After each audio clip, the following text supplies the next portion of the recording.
हज 2023 के लिए 1 जनवरी से दरख्वास्त कर सकेंगे लोग। हज कमेटी ऑफ इंडिया की तरफ से ऐलान किया गया। हज कमेटी ऑफ इंडिया के चेयरमैन एपी अब्दुल्ला ने जानकारी दी है। 2023 में हज कमेटी ऑफ इंडिया की वेबसाइट पर अप्लाई कर सकते हैं। इस वक्त की ये बड़ी खबर आपको बता रही है।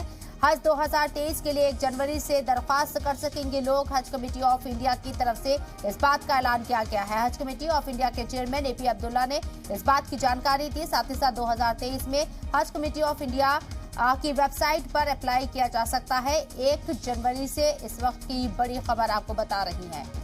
1 जनवरी से दरख्वास्त दी जा सकेगी। हज 2023 के लिए हज कमेटी ऑफ इंडिया ने ये ऐलान किया है। हज कमेटी ऑफ इंडिया के चेयरमैन एपी अब्दुल्ला ने इस बात की जानकारी दी है। 2023 में हज कमेटी ऑफ इंडिया की वेबसाइट पर अप्लाई किया जा सकता है।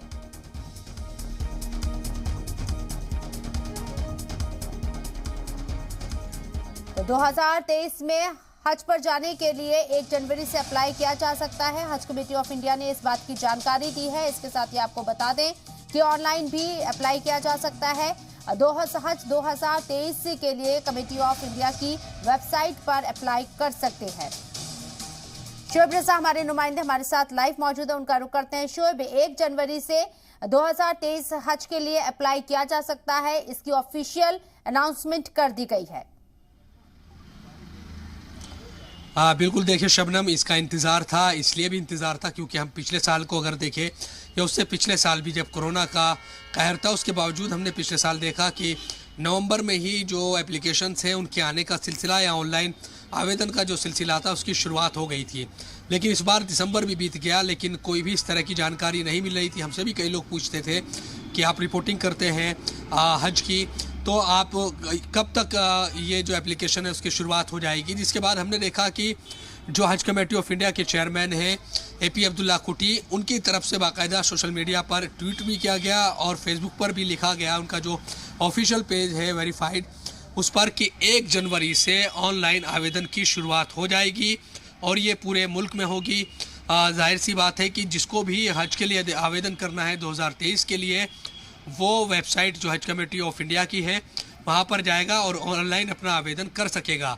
इस बार पूरी तरीके से, पिछले साल भी हमने देखा था कि पूरी तरीके से ऑनलाइन ही आवेदन या एप्लीकेशंस ली गई थी और इस बार भी एप्लीकेशन ऑनलाइन ही ली जाएगी। एक चीज़ ये भी है शबनम, इस बार इसलिए भी थोड़ा देरी हो रही थी, हालांकि अब तक भी नई जो हज पॉलिसी है वो नहीं आई है।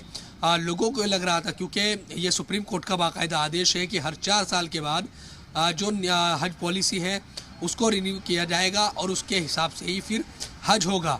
तो जो 18 में हज पॉलिसी बनी थी उसके बाद वो ख़त्म हो गई 22 में। अब चूँकि 23 में नई हज पॉलिसी के तहत हज होगा, अब तक हज पॉलिसी नहीं आई है, तो इंतज़ार ये किया जा रहा है क्या आने वाले 2-3 दिनों में नई हज पॉलिसी का भी ऐलान किया जाएगा क्या, या फिर जो पुरानी हज पॉलिसी है उसकी समय सीमा को बढ़ा दिया जाएगा।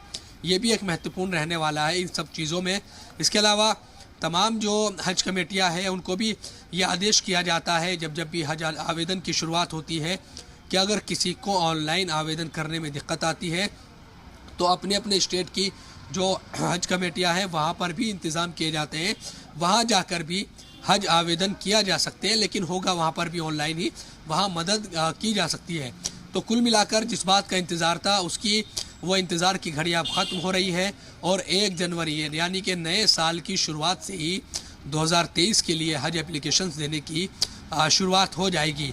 एक चीज़ और कि इस बार, पिछली बार हमने देखा था कि तकरीबन 79,000 यानी कि 79,000 है वो हज या आज़मीन गए थे हज के मुक़द्दस सफ़र पर। उनमें से बड़ी तादाद हज कमेटी ऑफ इंडिया के ज़रिए जाने वालों की थी। इसके साथ साथ प्राइवेट टूर ऑपरेटर्स के ज़रिए भी हज पर लोग जाते हैं। लेकिन इस बार ये उम्मीद है कि अगर सब कुछ सही रहा और कोरोना